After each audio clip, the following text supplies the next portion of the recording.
بسم الله الرحمن الرحيم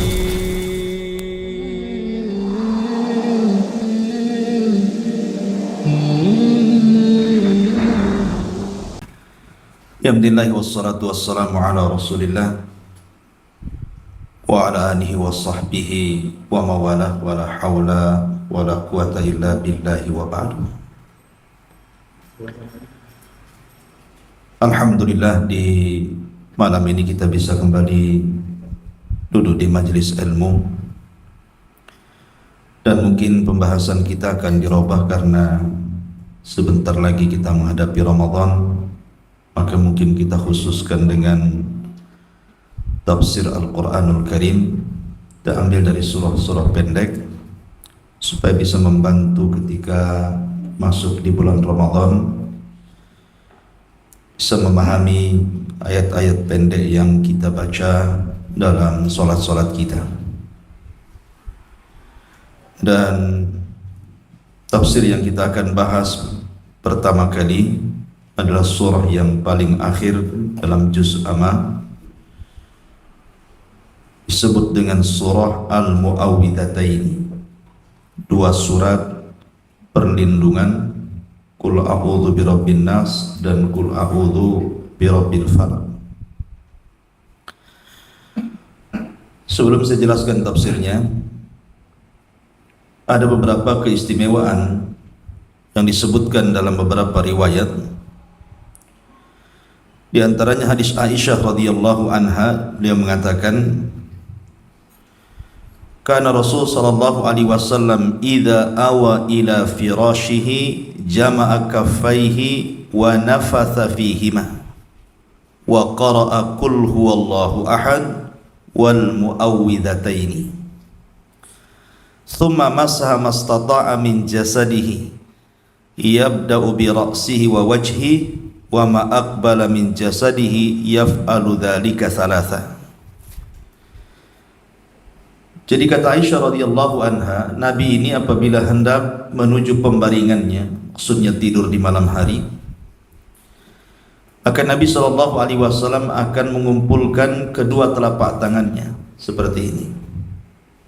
Kemudian akan meniupnya dan membaca Qul huwallahu ahad serta dua surat perlindungan, Qul a'udzu birabbin nas dan Qul a'udzu birabbil falaq. Setelah beliau meniupnya, maka beliau akan mengusapkan ke seluruh badannya, mulai dari atas kepala, wajah sampai ke kakinya, dan itu dilakukan 3 kali. Itu sunnah untuk melindungi kita dari gangguan syaitan saat tidur. Kemudian juga hadis yang kedua, Nabi sallallahu alaihi wasallam bersabda dalam sebuah hadis yang dikeluarkan Imam Tirmidzi, Nasa'i dari Abdullah ibn Hubaib, Qul huwallahu ahad wal mu'awwidhataini hina tumsi wa hina tusbihu thalatha marrat takfika min kulli syai'in. Bacaan Qul huwallahu ahad dan juga Qul a'udzu birabbil falaq dan juga An-Nas, kalau Anda baca di sore dan di pagi hari 3 kali, maka akan mencukupkan dirimu dan terhindar dari segala sesuatu gangguan. Kemudian juga hadis yang ketiga, Nabi mengatakan kepada Uqbah, ya Uqbah, ala u'allimaka khaira surataini qara'ta. Wahai Uqbah, maukah kuajarkan kepadamu sebaik-baik 2 surat yang kau baca? Maka Nabi SAW mengajarkan Qul a'udzu birabbil falaq dan Qul a'udzu birabbin nas. Kemudian Rasul mengatakan, ya Uqbah, iqra'huma kullama nimta. Wahai Uqbah, bacalah 2 surat itu setiap kali kau hendak tidur. Wa qumta, dan setiap engkau bangun. Ma sa'ala sa'ilun wasta'adha musta'idun bimithlihima. Karena tidak ada orang yang meminta dan juga meminta perlindungan semisal dua surat ini kecuali pasti akan diijabah. Jadi tiga hadis ini menunjukkan tentang keutamaan dua surat Muawwidhataini. Jadi dua surat ini adalah surat untuk melindungi kita dari segala jenis keburukan. Kita baca ayatnya. Saya kira antum sudah hafal karena ini surah favorit antum dalam salat. Bismillahirrahmanirrahim. Qul a'udzu birabbil falaq min syarri ma khalaq wa min syarri ghasiqin idza waqab wa min syarri naffatsati fil 'uqadi wa min syarri hasidin idza hasad. Bismillahirrahmanirrahim. Qul a'udzu birabbin nas malikin nas ilahin nas min syarril waswasil khannas alladzi waswisu fi sudurin nasi minal jinnati wan nas. Dua surat ini ada khilaf para ulama tentang turun di mana. Ada yang mengatakan bahwa keduanya turun sebelum hijrah. Dalam ilmu usul tafsir disebut Makkiyah. Ada juga yang mengatakan bahwa dua surat ini turun di Madinah setelah hijrah Nabi SAW, atau dalam istilah usul tafsir namanya Madani. Jadi kalau kita cerita Quran nanti ada istilah Makkiyah dan Madaniyah. Definisinya bukan turun di Mekah dan Madinah, bukan, tapi definisinya adalah hijrah. Jadi ayat yang turun sebelum hijrah disebut Makkiyah.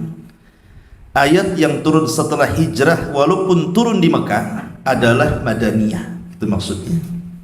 Seperti surah Al-Maidah ayat 3 turun di Mekah, padahal Madani karena turun setelah hijrah. Itu maksudnya.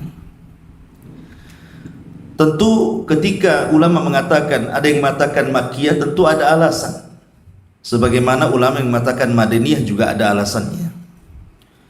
Alasan ulama yang mengatakan bahwa dua surat ini adalah Makkiyah, turun sebelum hijrah, karena jatuh setelah surah Quraisy, kemudian suratul Ikhlas, dan dua surat ini semua Makkiyah. Lalu apa kaitannya suratul Quraisy ini, li'ila fi Quraisyin, dan juga Al-Ikhlas, Qul huwallahu ahad, sehingga dikaitkan dengan dua surat ini kemudian disimpulkan ini adalah Makkiyah? Karena dalam suratul Quraisy, li'ila fi Quraisyin, ada kata-kata li'ila fi Quraisyin ila fihim rihlatash syita'i was-saif falyabudu rabb hadzal bait allati at'amahum min ju'in, dan akhirnya wa amanahum min khauf.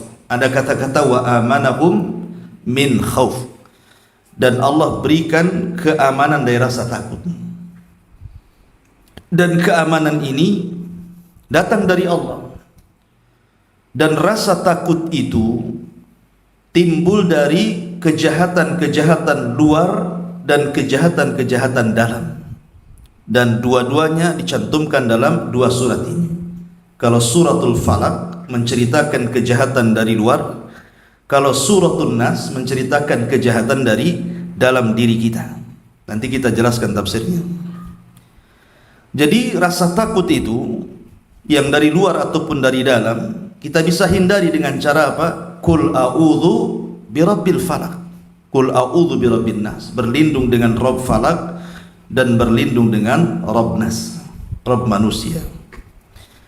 Adapun jatuh setelah suratul Ikhlas, karena setiap ibadah yang kita panjatkan kepada Allah harus ikhlas, baik dalam bab isti'anah, bab isti'adzah, bab tawakal, ataupun bab-bab yang berkaitan dengan ibadah hati. Maka tidak boleh diselewengkan kecuali kepada Allah, termasuk isti'adzah, meminta perlindungan.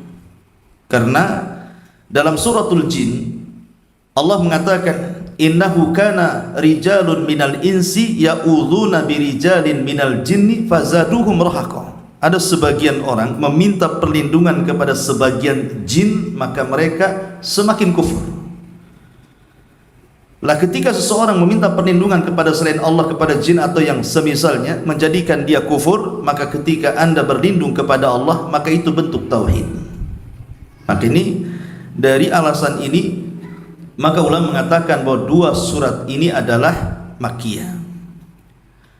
Kemudian yang mengatakan dua surat ini Madaniyah, karena dua surat ini ada kisah, ada asbab nuzulnya, ada sebab turunnya, di mana Nabi SAW ketika itu dalam hadis Aisyah radhiyallahu anha dan dalam riwayat-riwayat yang lain, Rasul itu disihir oleh seorang yang bernama Labid ibn A'sam atau Lubaid ibn A'sam, seorang Arab dari Bani Zurek tetapi berakidah Yahudi. Ada yang mengatakan dia munafik, masuk Islam tapi menjadi munafik, Labid ibn A'sam ini. Jadi orang-orang Yahudi itu mereka kan sakit hati dengan Nabi. Sebenarnya kesalahan mereka karena mereka berkhianat, makanya Rasul kemudian mengusir mereka dari Madinah.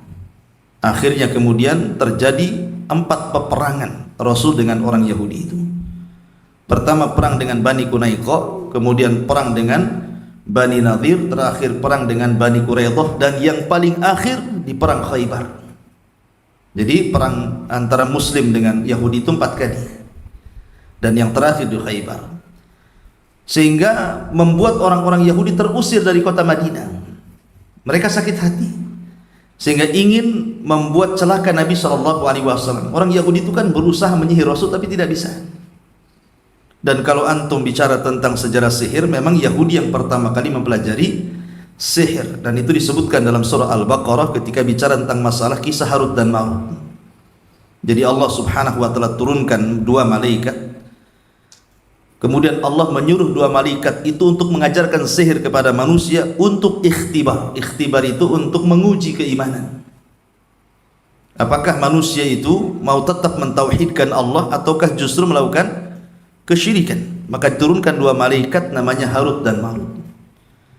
Lah Harut dan Marut ini ketika mengajarkan sihir sudah bicara kepada manusia, fala takfur, jangan kufur. Tetapi sebagian manusia kemudian tidak mau belajar sihir karena tahu madaratnya, dan sebagian lain orang-orang Yahudi mempelajari sihir kepada Harut dan Marut yang Allah turunkan di Babilonia. Sampai kepada zaman Sulaiman. Akhirnya Sulaiman kemudian menangkap seluruh saharah tukang sihir, kemudian membakar bukunya, dalam riwayat meletakkan di sebuah kotak, kemudian diletakkan di bawah singgasananya sampai Sulaiman meninggal.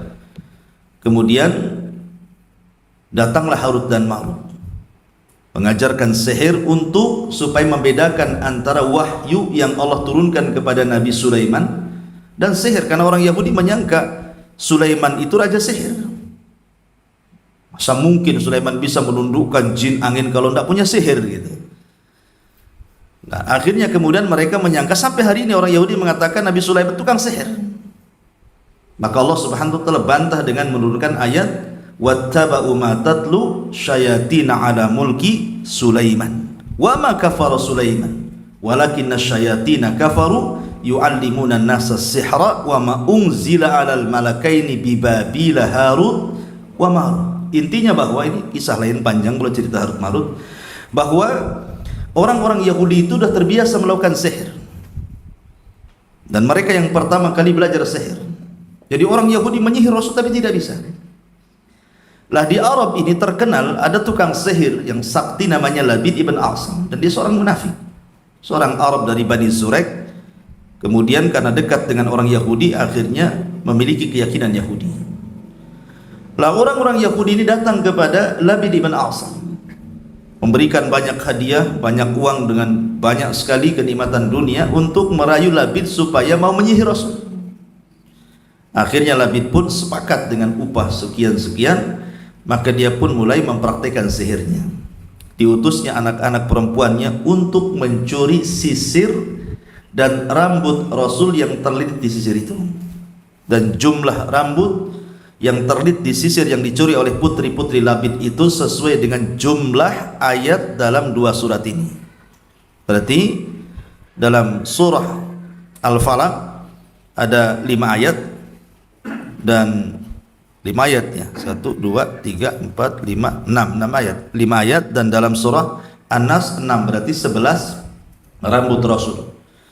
Jadi 11 rambut Rasul terlilit di sisir yang dicuri oleh putri-putri Labid bin Asam. Dan itu disebut namanya uqad. Nanti disebut di dalam Al-Quran, wa min syarri nafathati fil uqad. Uqad itu bahasa kitanya bukhul. Dan sihir yang paling kejam itu kalau sudah menggunakan bukhul. Karena yang disihir Nabi, bukan orang biasa gitu ya. Kalau orang biasa tidak perlu pakai bukhul, nah ditiup saja kena sihir. Tapi kalau Nabi kan tidak mungkin, dia harus sihir yang maha dahsyat, makanya menggunakan bukhul. Makanya dalam dunia perdukunan, sihir yang menggunakan bukhul itu sihir yang paling jahat. Karena Rasul ketika disihir pakai bukhul, dan bukhul itu diambil dari orang yang akan disihir. Makanya terlilit 11 rambut Rasul diambil. Kemudian juga dicampur dengan tal'un nakhlin. Tal'un nakhlin itu artinya kan kurma tidak mungkin berbuah kecuali dikawinkan dengan jantannya. Ya, dan jantan itu nanti berbuah kecil kemudian dikawinkan. Nah, ada bunga-bunga apa macam, pokoknya saya tidak tahu itu untuk mengawinkan kurma itu. Ya, menggunakan itu juga sebagai bukhulnya. Namanya tal'un nakhl dalam bahasa Arab. Jadi setelah kemudian Labid bin Asam memantra-mantrai dan dibantu oleh putri-putrinya, karena satu keluarga ini tukang sihir masalahnya, bapak dengan anak-anak putrinya semua tukang sihir. Ya Rasul dikeroyok gitu ya. Lah subhanallah, dengan izin Allah subhanahu wa ta'ala, Allah hendak menguji nabinya. Sihir itu pula sampai kepada Rasul karena tujuannya dua: membunuh Nabi SAW atau membuat gila Nabi SAW. Itu tujuannya ya, membunuh atau membuat Rasul gila supaya tidak dipercaya lagi dia seorang Nabi, kan, membawa wahyu. Itu sasarannya. Tetapi sihir itu tidak banyak berpengaruh, maksudnya tidak bisa membunuh Rasul dan tidak menjadikan gila, tetapi mempengaruhi rambut dan mata Nabi SAW. Sehingga Nabi SAW yukhayyal, dihayalkan seolah-olah dia mendatangi istrinya, padahal tidak. Seolah-olah dia junub kemudian mandi junub, padahal tidak junub. Jadi hayalkan seperti itu. Artinya Nabi SAW dibuat lemah badannya tetapi tidak terpengaruh dengan akalnya. Kalau akalnya tidak terpengaruh sama sekali, artinya tidak ada kaitan dengan masalah wahyu. Lah Nabi SAW kena sihir ini cukup lama. Dalam beberapa riwayat ada yang mengatakan 40 hari, ada yang mengatakan 6 bulan, ada yang mengatakan 1 tahun. Jadi menunjukkan bahwa pengaruh sihir ini cukup lama. Untuk menghilangkan sihir cukup lama. Dan kemudian setelah Nabi SAW terkena sihir selama itu, yang masyhur memang sittata asyhur, 6 bulan. Yang paling masyhur itu Rasul terkena sihir 6 bulan. Jadi Nabi SAW dilihatnya oleh Aisyah radhiyallahu anha ini agak aneh gitu kan, pelupa orangnya. Kemudian Aisyah radhiyallahu anha bicara dengan Nabi SAW, cobalah engkau meminta fatwa kepada Rabb. Maka ketika itu Rasulullah SAW berdoa terus berdoa di rumah Aisyah radhiyallahu anha dari ba'da isya sampai mendekati subuh. Kemudian Rasul tertidur. Ketika itulah maka datang 2 malaikat, Jibril dan Mikail. Ada yang mengatakan 2 malaikat dan tidak disebut namanya. Yang satu berdiri di kepala Rasul, Jibril, dan Mikail di kaki Nabi SAW. Kata Jibril kepada Mikail, ada apa dengan Muhammad ini? Maka Mikail mengatakan, matbub, orang ini kena sihir. Kemudian siapa yang menyihirnya? Kata Jibril. Kata Mikail, yang menyihirnya seorang Yahudi Bani Zurek namanya Labid ibn Asam. Kemudian dengan apa dia menyihirnya? Bimishtah wa musyatah, dengan sisir dan rambut yang terlilit di sisir itu, serta untuk membuahi kurma. Kemudian diletakkan di mana bukhul itu? Bukhul itu diletakkan di sebuah sumur ya, yang dekat dengan Masjid Nabawi, yang punya adalah seorang laki-laki dari Bani Zurek. Namanya Sungai Nahwan. Yang mengatakan Rahwan nama sumur itu, karena di sekitar Masjid Nabi itu banyak sumur. Ada sumur namanya sumurnya Abi Talha, namanya sumur Bairuha gitu ya. Ada juga sumur yang dibeli Utsman bin Affan radhiyallahu anhu yang kemudian airnya diinfakkan kepada kaum muslimin. Ada juga banyak sumur. Salah satunya sumur yang dimiliki Bani Zurek yang kemudian diletakkan buhul, karena buhul itu kan tidak jauh dari orang yang akan disihir. Di sekitar situ saja buhul itu. Tadi letakkan di samping rumah, kadang-kadang digantung di rumah, kadang-kadang disembunyikan di genteng, di atap, di lemari, macam-macam. Ya. Karena biasanya tidak jauh-jauh dari orang yang akan disihir. Fadhal, ya. Masih ada tempat, tolong kasih jalan. Ya. Jadi akhirnya kemudian Nabi SAW selama 6 bulan itu terkena sihir. Lah ketika kemudian Jibril datang, dari situlah kemudian turun surah Muawwadataini. Jibril meruqyah Rasul dengan menurunkan 2 surat ini. Bolehlah Jibril membaca qul a'udzu birabbil falaq min syarri ma khalaq wa min syarri ghasiqin idza waqa min syarri nafatsati fil 'uqad min syarri hasidin idza hasad bismillahirrahmanirrahim qul a'udzu birabbin nas malikin nas ilahin nas min syarri al waswasil khannas alladzi waswisu fi sudurin nas minal jinnati wan nas. Jadi setiap satu rambut yang sudah dimantrai dengan nama-nama syaitan, berarti 11 nama syaitan diletakkan di 11 rambut Rasul. Setiap membaca satu ayat maka lepaslah buhulnya. Satu ayat lepaslah buhulnya. Satu ayat lepas buhulnya. Akhirnya dengan 11 ayat yang dibaca Jibril, lepaslah seluruh buhul yang mengikat Nabi SAW, dan Rasul pun terbebas dari sihir selama 6 bulan itu. Cukup lama. Ya. Dan terkena sihir Nabi SAW adalah sebuah bukti bahwa Rasul bukan malaikat. Rasul sama dengan kita manusia, terkadang kena sakit gitu ya. Karena Nabi ketika kena sihir itu Rasul merasakan sakit luar biasa, tapi Rasul sabar. Sebagaimana dikatakan Imam Ibnul Qayyim, Rasul memberikan contoh bagaimana adab orang sakit, sabar, tidak boleh mengeluh. Jadi Rasul sabar sampai akhirnya berdoa dan berdoa. Maka kata para ulama, siapa yang merasa terkena sihir kemudian terus berdoa, maka biasanya Allah tampakkan buhul dalam tidurnya. Jadi dimimpikan padanya di mana letak buhulnya, itu akan dikasih tahu. Karena Rasul begitu, dia berdoa ketika tidur, kemudian digambarkan buhulnya terletak di sumur tadi. Maka banyak berdoa ya, kalau sudah merasakan gak enak ya, ataupun memang orang ini sakit, ke dokter bingung ini penyakit apa gitu kan, tidak tahu, sudah di rongsen di ini di itu, nggak tahu juga dokter gitu ya. Boleh jadi mungkin terkena sihir. Banyak berdoa, meruqyah diri sendiri, boleh jadi kemudian ditampakkan dalam mimpinya buhulnya diletakkan di mana, tinggal cari kemudian dimusnahkan.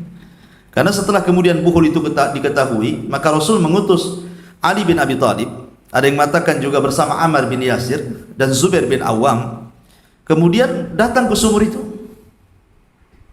Setelah kemudian melihat buhulnya, maka bunga-bunga kurma itu seperti kepala-kepala syaitan, dan airnya berubah menjadi kuning.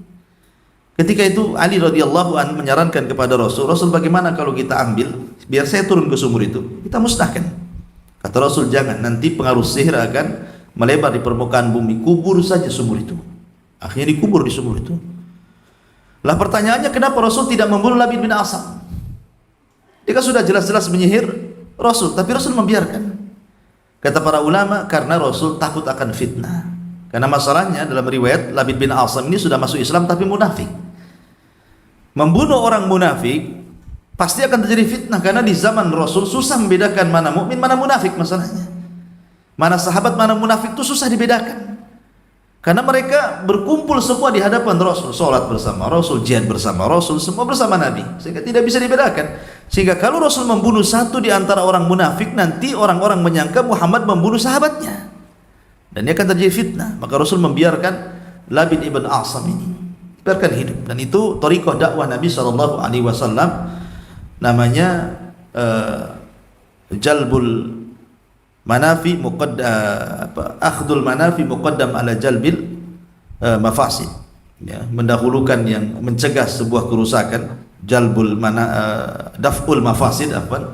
mafasid muqaddam ala jalbi al manafi, mencegah adanya kerusakan lebih utama dibandingkan mengambil manfaat. Membunuh Labid bin Asam ada manfaatnya, tapi kerusakannya nanti besar.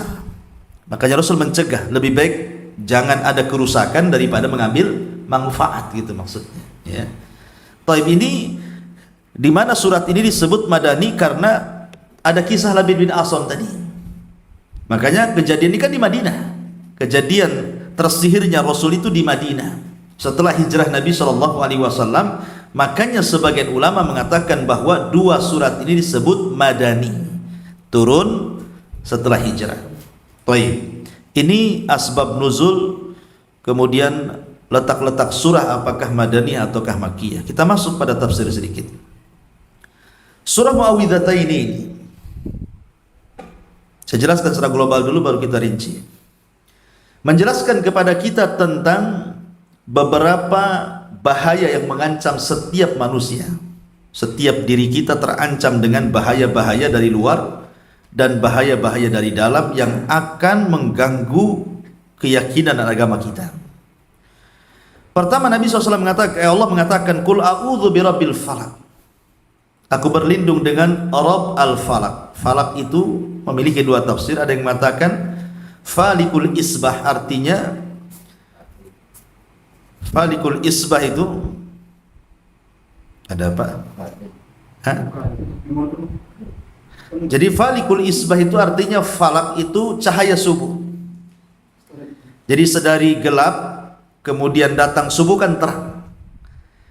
Ya, terang setelah gelap itu disebut falak namanya. Ya, terang setelah gelap itu disebut falak. Dan falak itu ada di waktu subuh.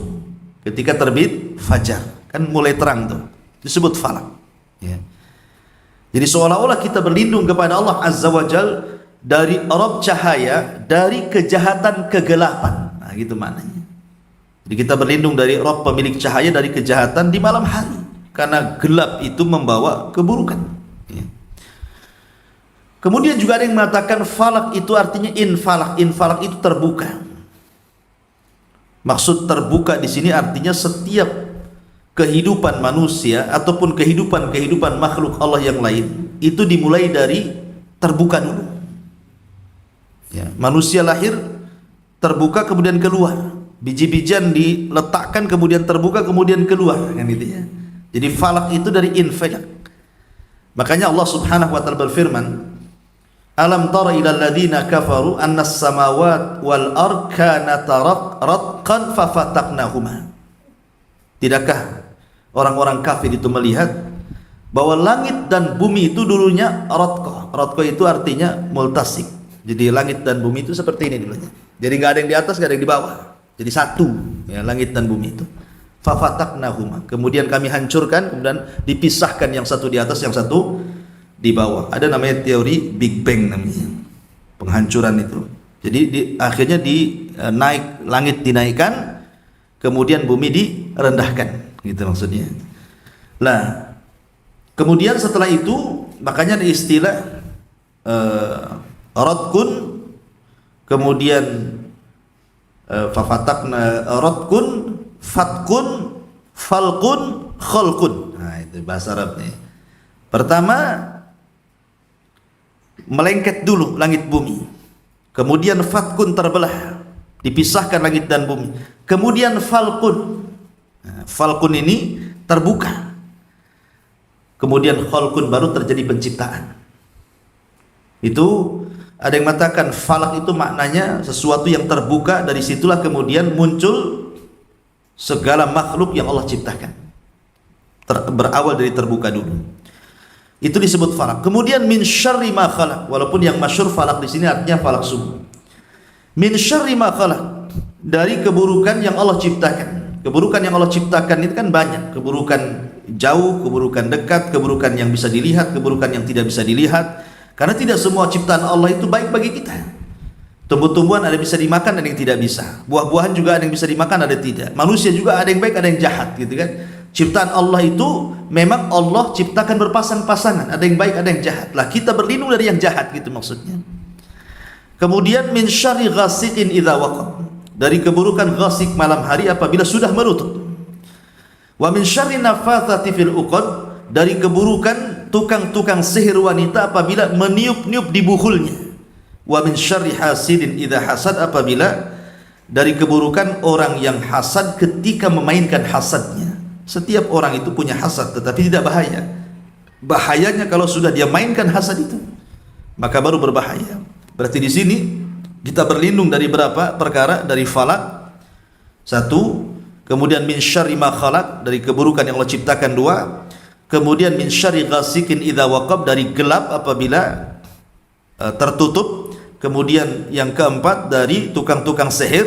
Kemudian yang kelima dari hasad. Ini semua dari luar. Ini semua dari luar, ya. Kemudian ayat suratun Nas, Allah mengatakan qul a'udzu birabbin nas, aku berlindung dengan Rabbnya manusia, Malikin nas, rajanya manusia, Ilahin nas, sesembahannya manusia, min syarril waswas, dari keburukan waswas al-khannas yang tidak tampak pada diri setiap manusia, alladzi waswis, yang memberikan waswas fi sudurin nas, pada dada-dada manusia, baik minal jin, dari jin, wan nas, ataupun manusia. Lah ini musuh yang dari dalam, namanya waswas, atau dengan kata lain hawa nafsu.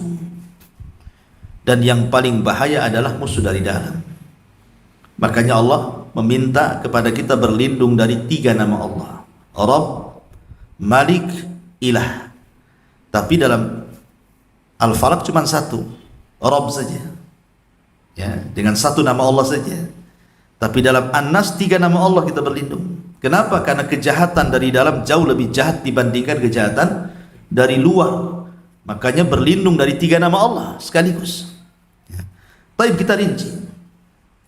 Qul a'udzu birabbil falaq, aku berlindung dari Rabbnya falak.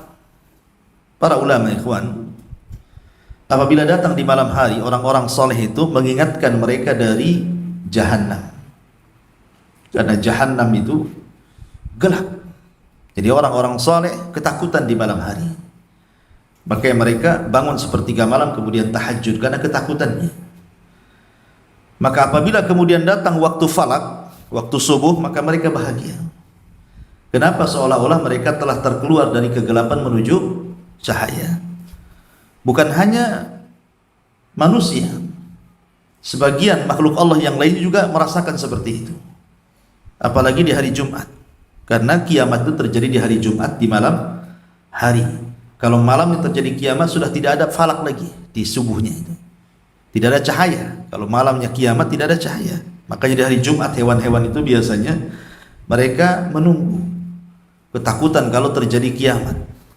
Baru setelah terbit falak cahaya, maka hewan-hewan itu mereka akan bersuara bahagia, tidak terjadi kiamat. Itu maksudnya, ya.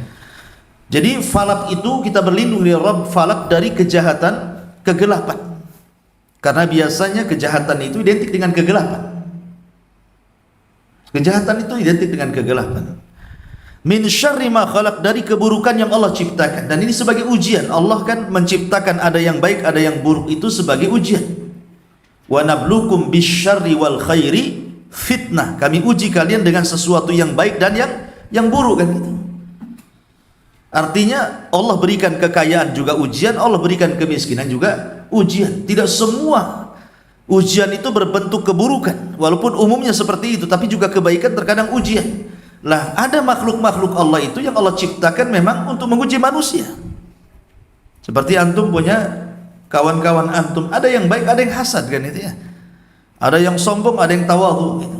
Ada yang baik, suka ngasih bantuan, ada yang kikir, medit, pelit, apa lagi istilahnya, kedekut, bakhil, macam-macam.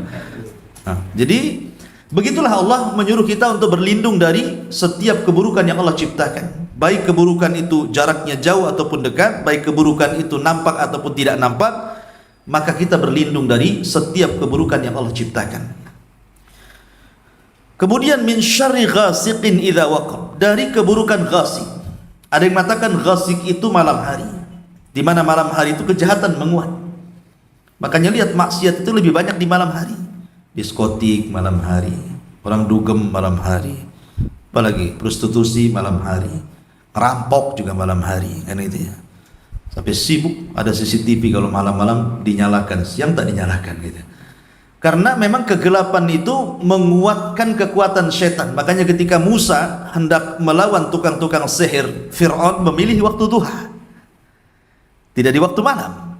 Musa yang memilih di waktu duha, karena tahu bahwa kekuatan setan itu melemah di siang hari dan menguat di malam hari. Makanya dari situ kita berlindung dari ghasik. Ini penafsiran yang pertama. Penafsiran yang kedua, ghasik itu artinya purnama. Purnama itu pertengahan bulan, 13, 14, 15 bulan purnama. Makanya ada puasa Ayyamul Bid kan itu. Jadi purnama itu adalah sebuah penyebab kekuatan setan itu menguat. Makanya terkadang kita lihat di film-film gitu ya dulu ya, mungkin yang antum zaman jahiliyah masih suka nonton itu. Kalau sudah hari Jumat, bulan purnama, suara anjing pula menggonggong, serem lah itu udah. Gitu ya. Jadi makanya Rasul ketika Aisyah radhiyallahu anha hendak melihat purnama, apa kata Rasul? Ya Aisyah, ista'idzu bil qamar. Wahai Aisyah, hati-hati berlindung kepada Allah dari bulan. Ya, dari bulan. Ya. Memang bulan itu indah. Tetapi bukan berarti kita menikmati keindahan tanpa kita isti'adzah. Karena di malam bulan purnama itu syaitan sedang menguat kekuatannya. Nah dari sini ikhwatu fiddin muliakan Allah Azza wa Jalla, makanya kenapa ada syariat di pertengahan bulan itu untuk melemahkan kekuatan setan. Pertama bekam, itu kan di pertengahan bulan sunnahnya. Kemudian puasa Ayyamul Bid. Ya, kenapa disyariatkan dua syariat ini? Bekam dan puasa untuk melemahkan kekuatan setan. Ya. Karena di pertengahan bulan itu biasanya menguat, bukan hanya setan, lautan pun menguat. Karena ketika purnama kan pasang tuh. Ya, yang kedua juga darah kita juga naik. Ya, sehingga mudah dipengaruhi oleh setan. Mudah emosi, marah-marah gitu ya. Itu disebut ghasik. Ada juga ghasik itu sesuatu yang tidak tampak. Kejahatan di malam hari yang tidak tampak. Berarti mencakup binatang-binatang malam yang berbisa, ular, kalajengking, apa kan? Termasuk juga virus-virus. Ya, bakteri-bakteri, termasuk juga corona itu. Ya, di malam hari itu nyebarnya. Ya, makanya ketika kita membaca surat ini juga salah satunya untuk terhindar dari bakteri-bakteri, virus-virus yang akan mengancam jiwa kita. Nah, itu juga ghasik namanya. Ya, idza waqab, apabila sudah menutup. Kemudian juga wa min syarri naffatsati fil 'uqad. Nafasat menggunakan muannas tidak mudzakkar. Menggunakan perempuan bukan laki-laki. Jadi yang meniup-niup itu kan sihir perempuan. Kenapa Allah menggunakan kalimat perempuan dan tidak laki-laki? Karena biasanya tukang sihir perempuan itu lebih sakti dibandingkan tukang sihir laki-laki. Jadi kalau perempuan jadi dukun itu lebih kuat kekuatannya dibandingkan laki-laki jadi dukun. Lihat peramal-peramal dunia itu. Mama Loren atau siapa? Loreng ke Loren? Nah. Ya, jadi lihat perempuan kan? Ya, karena memang Allah yang mengatakan nafasat. Ya, dukun-dukun perempuan itu kalau sudah mempraktikkan perdukunannya lebih sakti dibandingkan dukun laki-laki. Kenapa? Karena sebab. Dan sebab itu disebutkan Nabi SAW karena perempuan itu naqisatu aqlin wa dinin, kurang akal dan kurang agama. Semakin kufur dia, semakin menyembah syaitan dia, maka semakin manjur sihirnya. Ketika perempuan kurang akal, berarti ketika dia berhubungan dengan setan sudah enggak menggunakan akal dia. Sudah nyembah betul, pengabdi setan. Ya kan? Kalau laki-laki itu masih berakal.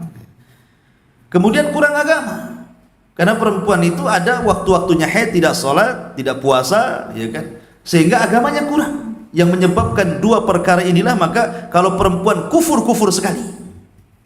Perempuan sudah kufur sekali. Hati-hati bu di bawah tuh. Ya. Jadi karena kurang akal dan membawa perasaan, maka pancingan perasaan itu memperkuat sihir. Makanya para ulama mengatakan sihir tidak akan terjadi kecuali dari tiga arah. Pertama orang yang menyihir, kedua jin yang membantu tukang sihir, yang ketiga orang yang akan disihir. Ketika kuat azamnya para penyihir itu, dan perempuan lebih kuat azamnya karena dia ikut perasaan, bukan ikut akal gitu ya. Kuat dia untuk menyihir orang itu. Kemudian kuatnya seseorang menyembah syaitan dari kalangan jin, maka jin akan semakin membantu sihirnya. Kemudian dari pihak orang yang akan disihir, dia tidak zikir, tidak sholat, lemah beribadah, gitu ya, suka melamun. Nah, itu sudah pasti terjadi sihir itu. Ya. Makanya kenapa perempuan itu lebih jahat, min syarri naffatsati fil 'uqad. Sekali lagi, sihir itu kan macam-macam. Sihir itu ada yang sifatnya madfun, dikubur, ada sifatnya masyrub, diminum, makul, dimakan, gitu ya. ada marmu dilempar ke lautan, ke sungai, ada yang sifatnya berupa asap, ya. Macam-macam sihir itu. Tetapi dari semua anwa sihri, kata para ulama, dari semua macam-macam sihir yang paling jahat itu ketika menggunakan bukhul. Dan uqad itu diambil dari orang yang akan disihir. Kayak cerita-cerita orang dulu kalau mau nyantet, mau neluh, mau melet gitu, biasanya kan minta foto orang dulu itu. Karena bagi orang dulu foto itu kan sesuatu yang susah.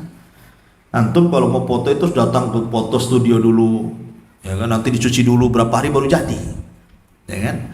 Sehingga orang dulu menggunakan bahan sihir itu dari situ. Mana orang yang akan sihir, mana fotonya katanya. Nanti malam-malam dia nyuri itu. Yang disihir anaknya kena neneknya, salah ambil foto. Karena dulu kan hitam putih. Ya kan, kalau sekarang kan berwarna gitu ya, nampak. Dulu hitam putih. Ya, jadi susah mana bedakan ibu mana anak. Ya. Jadi ukon itu artinya benda-benda yang diambil dari orang yang akan disihir. Tah bajunya, baju dalam, baju luar, rambutnya, kukunya, ludahnya, macam-macam. Ya, itu disebut ukon. Dan kemudian itu akan dicampur dengan benda-benda lain. Dengan paku, dengan jarum, dengan macam-macam, dengan tanah kuburan gitu ya. Nah, kemudian diletakkan, ya nggak jauh-jauh dari orang yang akan disihir. Kemudian min syarri hasidin idza hasad, dan dari keburukan orang yang hasad apabila hasad. Kenapa dikatakan apabila hasad? Karena setiap orang punya hasad. Saya, Anda, siapapun orang punya hasad. Nah, nggak mungkin nggak punya hasad. Ketika melihat orang senang, saya juga lah pengen seperti dia, itu kan hasad. Tapi tidak bahaya kalau seperti ini. Ya, ketika saudaranya berhasil dapat uang, pengen juga seperti dia, itu hasad juga. Tetapi tidak bahaya. Bahaya itu kalau seandainya sudah dimainkan dengan bercita-cita supaya nikmat yang Allah berikan kepada dia hilang, berpindah kepada dia, itu mulai bahaya tuh. Ya, kalau sudah seperti ini, maka akan tergabung penyakit sihir mata, namanya ain. Karena ain tidak mungkin terjadi kecuali karena hasad. Itu dua serangkai itu. Hasad dengan ain itu biasanya jadi satu. Makanya hati-hati dari mata-mata orang hasad. Para ulama mengatakan, maka karena ain itu berawal dari hasad, dan orang yang hasad itu tidak ada yang tahu. Antum punya tetangga kiri kanan depan belakang, antum tidak tahu yang hasad sama antum siapa kan? Mana ada yang tahu kan itu? Tidak mungkin juga antum tanya antum hasad sama mana ya? Tidak mungkin juga. Orang hasad itu tidak tahu. Ya, kita tidak tahu siapa, tahu ini satu majelis gitu kan. Kita tidak tahu orang yang hasad sama kita itu siapa. Karena orang yang hasad itu tidak diketahui orangnya, dan dia bisa melakukan apa saja kepada kita. Orang hasad itu kan bisa melakukan apa saja kepada kita. Dia bisa nyewa orang menyakiti kita, nyewa penyihir-penyihir kita, nyewa tukang tenun untuk meneluh kita gitu kan. Ataupun nyewa buzzer untuk membuli dan memfitnah kita. Namanya orang hasad. Apalagi sekarang ini lagi tren ya kan, orang-orang hasad biasanya sewa buzzer itu ya. Untuk mempengaruhi netizen. Jadi orang hasad itu karena tidak tahu siapa dia, apalagi di dunia maya hari ini. Kadang-kadang akunnya beda, orangnya beda. Kita tidak tahu siapa orang itu. Tulis status kalau nyindir kita saja gitu ya. Lah karena tidak diketahui orangnya, kemudian kekuatan hasad amat sangat besar, maka para ulama mengatakan tidak ada yang bisa mengalahkan kekuatan jahat mereka kecuali Allah. Maka perbanyaklah membaca la haula wala quwata illa billah. Tidak ada daya dan kekuatan kecuali hanya milik Allah. Yang kedua, lawanlah hasad dengan lawannya. Hasad menghilangkan nikmat, dan lawan hasad itu berkah. Berkah itu artinya menambah nikmat. Kalau hasad menghilangkan nikmat, maka lawan hasad dengan lawannya. Kalau antum punya rumah baru, ya Allah berkahi rumah saya. Kalau antum punya anak baru lahir, ya Allah berkahi anak saya, istri saya, kendaraan saya, tanah saya. Nah, gitu maksudnya. Lawan hasad dengan lawannya. Karena kalau kita mendoakan keberkahan kepada harta, keluarga, benda-benda yang kita miliki, maka orang yang hasad tidak mungkin mengambilnya. Karena kita sudah melawannya. Ya. Kemudian juga hindari hal-hal yang bisa memancing orang untuk hasad kepada kita. Seperti penyakit ria. Itu bisa memancing orang hasad kan. Nampakkan perhiasan, hati-hati ibu gitu. Nampaknya ibu masya Allah gitu ya, pakai cadar dari atas kepala sampai kaki, tapi baju yang paling mahal, suaminya menjerit belinya itu. Nah, itu Jadi kadang-kadang lebih mentereng dibandingkan orang perempuan-perempuan yang pakai biasa-biasa ke pasar itu kan. Coba antum lihat perempuan-perempuan yang ke pasar itu, paling pakai kebaya biasa, pakai jilbab, nggak tertarik kan. Coba lihat akhwat sekarang, pakai cadar banana, pakai apa namanya, gitu kan. Oh, butterfly, macam-macam kan. Bawa yang mahal lagi, kadang mereknya nggak dibuang, sengaja digantung pula situ. Iya, nanti kan itu bisa hasad juga. Hasad kan tidak mesti dari orang-orang yang nggak ngaji, sama orang ngaji bisa hasad. Dan hasad itu biasanya seprofesi. Tukang bawang hasad dengan tukang bawang, ustadz dengan ustadz, murid dengan murid, tukang bengkel dengan tukang bengkel, dosen dengan dosen kan gitu ya. Pekerja perusahaan dengan pekerja yang di dalamnya. Begitu hasad itu nggak jauh-jauh dari kita itu. Orang hasad itu. Lah karena mereka dekat dengan kita dan kita tidak tahu siapa mereka itulah, maka 3 perkara tadi jaga. Ya, saya ulangi 3 perkara tadi. 1, mintalah kekuatan kepada Allah untuk melawan mereka. Yang kedua, lawan hasad dengan lawannya. Yang ketiga, jangan memancing orang untuk hasad. Makanya kenapa kalau antum mengundang manusia, umpamanya antum ada akikah, ada walimah, pokoknya ngundang orang ke rumah, itu ya. Maka berdoa kepada Allah, mudah-mudahan orang yang datang itu tidak membawa hasad. Baca ayat ini. Wa min syarri hasidin idza hasad. Karena terkadang orang ramai itu awalnya saja mereka buat senang kita. Oh, ketawa ketiwi satu hilang, antum pula bertengkar dengan istri pula. Habis ketawa-ketawa bertegar. Mungkin ada di antara jamaah yang datang ke majelis antum itu punya penyakit ain. Ya, mungkin istri antum cantik, antum tak bagus gitu ya. Kata orang, pantasnya jadi istri saya itu, tak pantas jadi istri dia kan. Gitu. Jadi orang hasad kan macam-macam. Makanya aneh coba orang nikah itu dipajang. Kadang-kadang timpang gitu kan. Suaminya ganteng, istrinya jelek. Ya kata istri-istri yang datang itu, tak pantas sekali itu. Yang satu hitam, yang satu putih, tak putih jadi ya. Gitu. Ya. Jadi itu kan membawa hasad yang hati yang seperti itu. Makanya kenapa kalau pernikahan coba laki-laki sendiri, perempuan sendiri nggak ada yang orang hasad nggak tahu. Yang akhwat nggak tahu, yang ikhwan nggak tahu yang akhwat. Ya, makanya itulah pentingnya kita menjaga syariat ini supaya terhindar dari berbagai macam keburukan. Ini surah Al-Falaq. Kemudian suratul Nas. Cepat saja karena juga waktu. Qul a'udzu birabbin nas. Aku berlindung dengan Rabb manusia. Rabb itu terangkai dari 3 kata. Allah itu pencipta, Allah itu pengatur, Allah itu penguasa. Itu disebut Rabb. Ya. Rabb itu pencipta, pengatur, penguasa. Tidak ada pencipta kecuali Allah, tidak ada pengatur kecuali Allah, tidak ada yang menguasai kecuali Allah. Jangan ada sebagian gunung, sebagian lautan menguasai selain Allah. Oh, sebagian lautan ini kuasai Nyi Roro Kidul. Di sini Nyi Roro Ngetan, sini Nyi Roro Ngulon. Gitu. Nggak boleh, karena semua kekuasaan di laut itu hanya Allah. Di gunung juga sama. Oh, di gunung ini yang menguasai mbah ini. Enggak bisa, semua yang menguasai Allah, karena Allah itu disifati dengan Rabb. Malikin Nas, raja manusia. Raja manusia itu artinya tidak ada yang merajai di seluruh alam semesta kecuali Allah. Makanya ketika hari kiamat terjadi, Allah dengan kerajaannya, kekuasaannya bisa memusnahkan semua makhluknya. Manusia mati, jin mati, malaikat mati, gunung hancur, langit roboh, semua dihancur-hancurkan. Ketika itu Allah mengatakan, limanil mulkul yaum. Kalian tahu siapa yang berkuasa hari ini? Tidak ada orang menjawab, sudah mati. Maka Allah jawab sendiri, lillahil wahidil qahar. Untuk Allah yang maha esa dan maha kuat lagi perkasa. Itulah maliki yaumiddin. Kemudian ilahin nas, ilah manusia yang disembah. La ilaha illallah, tidak ada sembahan yang berhak disembah kecuali Allah. Uluhiyah. Ya. Dari apa kita berlindung?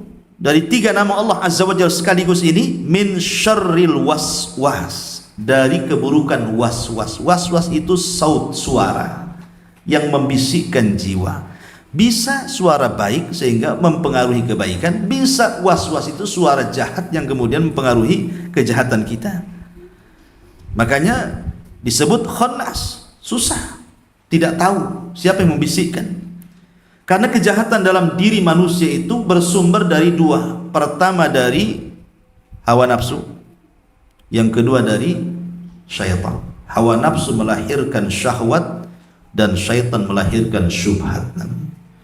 Kalau orang sudah menggabungkan dua penyakit syahwat dan syubhat, pasti jadi orang paling jahat di bumi. Karena penyakit manusia cuma dua ini. Syahwat merusak agama.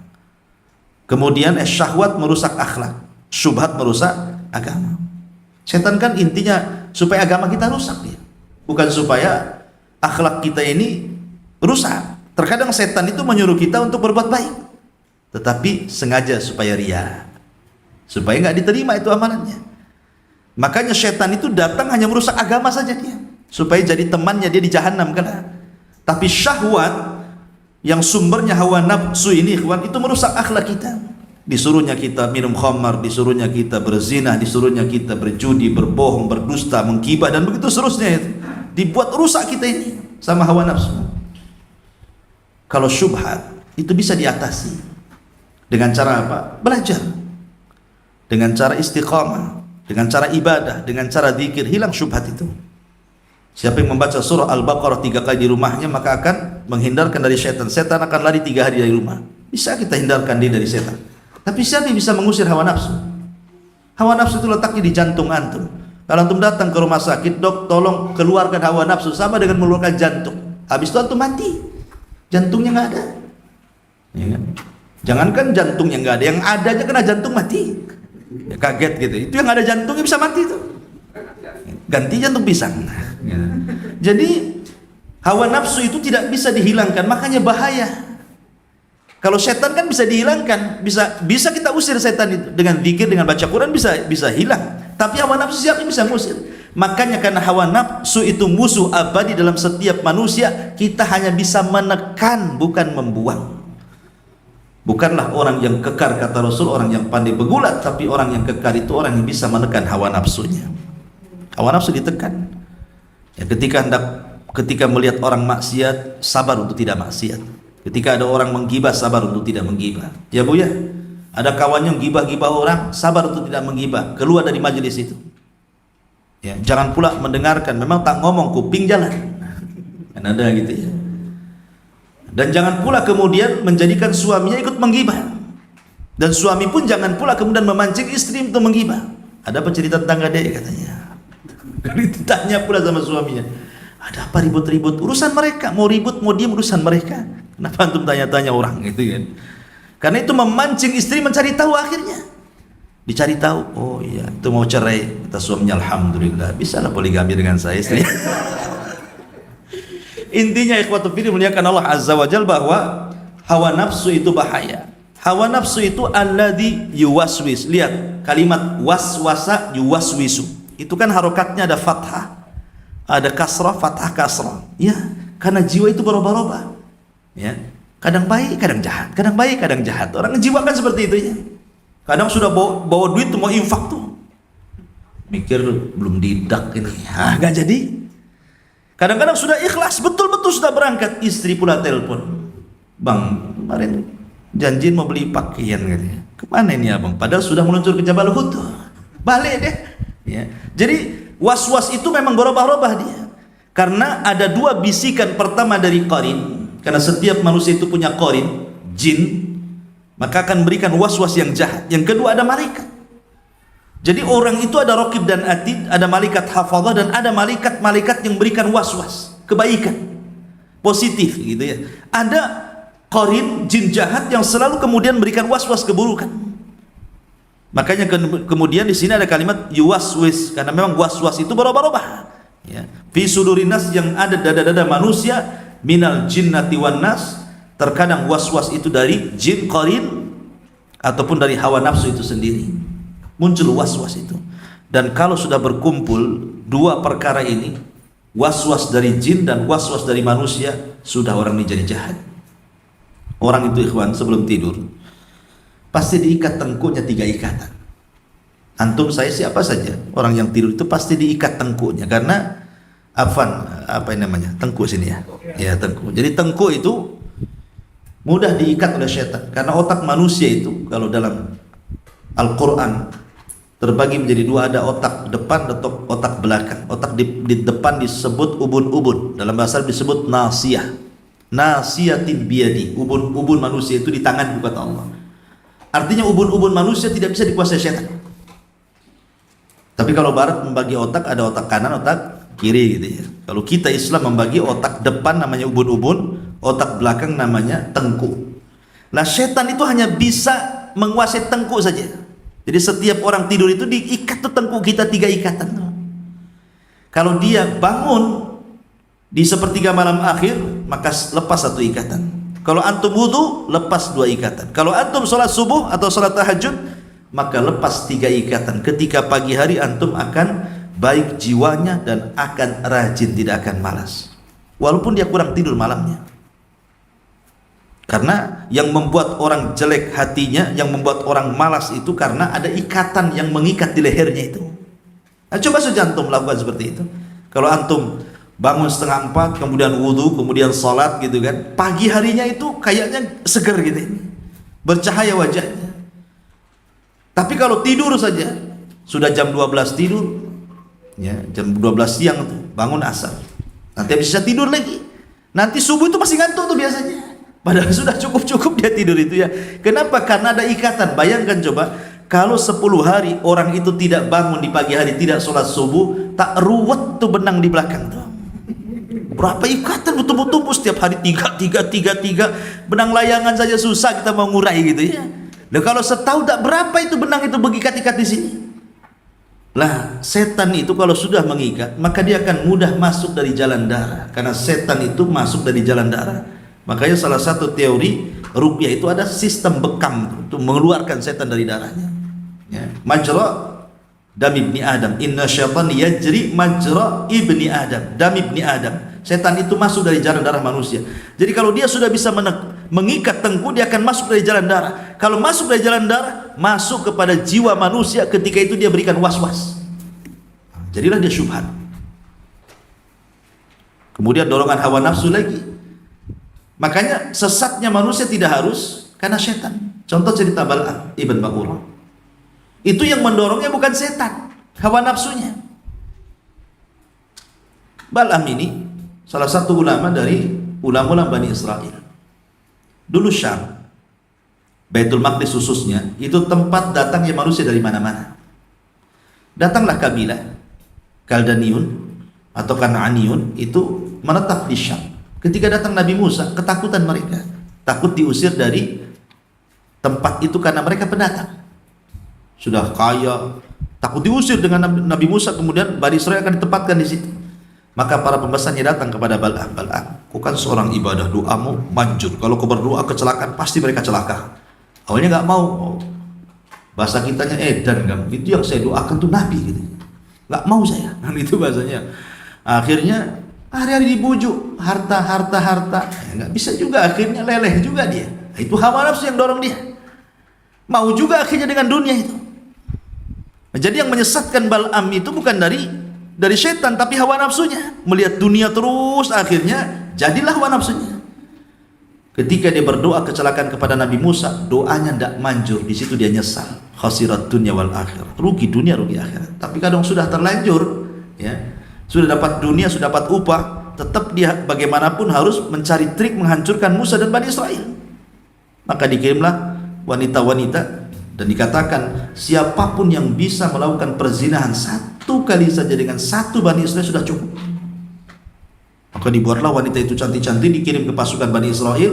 Rupanya 1 pula orang pilihan Nabi Musa berzina dengan wanita itu. Maka dari situ tidak perlu diserang, kalah, turun azab taun. 70.000 mati dalam sehari. Gitu. Gara-gara 1 maksiat hancur 1 negara itu namanya. Ya, apa namanya? Bahasa kinayahnya itu. Yang sebelanga itu. Itu bila si titik hancur. Iya.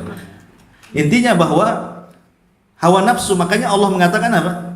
Fa'atba'ahu syaitanu fakana minal ghawin. Ketika Bal'am sesat, setan yang ikut dia. Lihat, orang biasanya ikut setan kan? Ini setan ikut Bal'am. Ya, bisa coba. Karena dorongan hawa nafsu. Jadi tidak mesti dari gangguan setan orang sesat itu. Jadi orang malas ibadah, orang malas taat itu tidak mesti dari setan. Dari bawaan kita memang malas gitu maksudnya. Karena setiap orang itu punya hawa nafsu. Nafsu manusia itu kan terbagi menjadi 3. Ada namanya nafsul mutmainnah. Ada yang kedua nafsul lawwamah. Ada yang ketiga nafsu ammaratim bisu namanya. Dan itu cantumkan semua dalam Quran. Pertama nafsul mutmainnah, irji'i ya ayyatuhan nafsul mutmainnah, irji'i ila rabbiki radiyatan mardiyah, fadkhuli fi ibadi wadkhuli jannati. Hai jiwa yang tenang, jiwa orang-orang saleh, para nabi, para syuhada, jiwa orang-orang yang baik, jiwa yang tenang, ya, jiwa yang menyuruh kepada kebaikan. Yang kedua ammaratum bisu, jiwa yang terus saja mengajak kejahatan, ya, mengajak untuk berbuat maksiat. Kemudian, dan itu disebutkan dalam Al-Quran, inna nafsa la ammaratum bisu, asal hawa nafsu itu terus memerintahkan keburukan. Kemudian yang pertengahan namanya lawamah, fala uqsimu bin nafsi lawamah. Lawamah itu nafsu yang mencela dirinya, dan itu kembali terserah. Kalau dia mencela, lawamah itu artinya mencela. Kalau dia mencela kebaikan, berarti akan jadi ammaratum bisu. Kalau dia mencela keburukan, berarti dia akan menjadi nafsul mutmainnah. Ini tengah-tengah, terserah antum mau bawa kemana.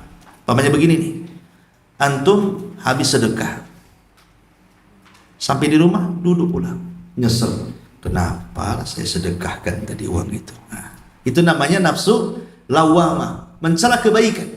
Harusnya kan alhamdulillah sudah sedekah kan, malah nyesel pula. Duh, coba tadi enggak 100.000, 2.000 saja kan masih ada sisa kan gitu ya. Nah, itu namanya, ini kalau dipupuk nih jadi ammaratum bisu. Tapi kalau seandainya ada kawan antum ngajak antum untuk bermaksiat, kemudian antum pergi maksiat, pulang dari maksiat nyesel, masya Allah, kenapa anak harus ikut dia, jadinya anak seperti ini. Nah, itu mencela keburukan kan. Kalau dia pupuk seperti ini, lama-lama jadi mutmainnah tuh. Jadi tenang di tengah-tengah ini lawamah ini. Nah, tergantung antum bawa kemana, dan itu yang banyak lawamah itu. Umumnya kita ini punya nafsu lawamah. Ya. Maka oleh karena itulah maka lawamah ini arahkan ke yang baik, jangan arahkan ke yang buruk. Nanti akan menjadi amaratum bisu. Ya. Nah, itu disebut minal jinnah, dari jin lahirlah syubhat, wan nas, dan dari diri manusia itu sendiri lahirlah syahwat. Ada syubhat, ada syahwat.